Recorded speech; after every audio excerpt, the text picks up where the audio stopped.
Hello friends, welcome to UG, my channel Universal Jars. So our today's content is about scallions. Although true scallion is a bit milder than green onion, a green onion is a new onion harvested while its top is still green and it has a small bulb. Scallions are the excellent source of essential nutrients. It holds vitamin B2, vitamin K and vitamin C.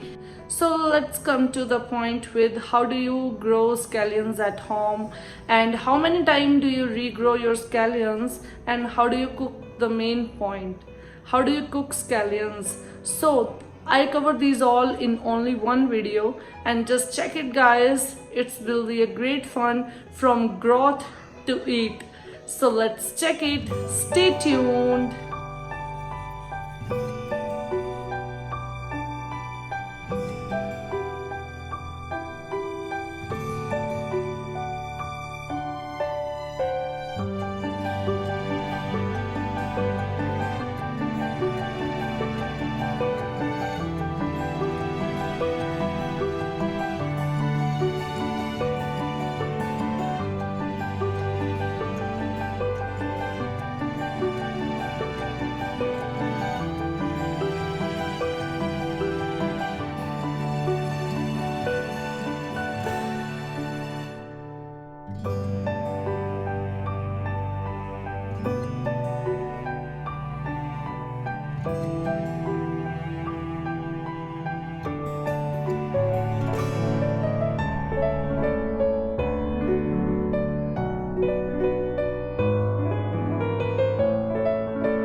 scallions.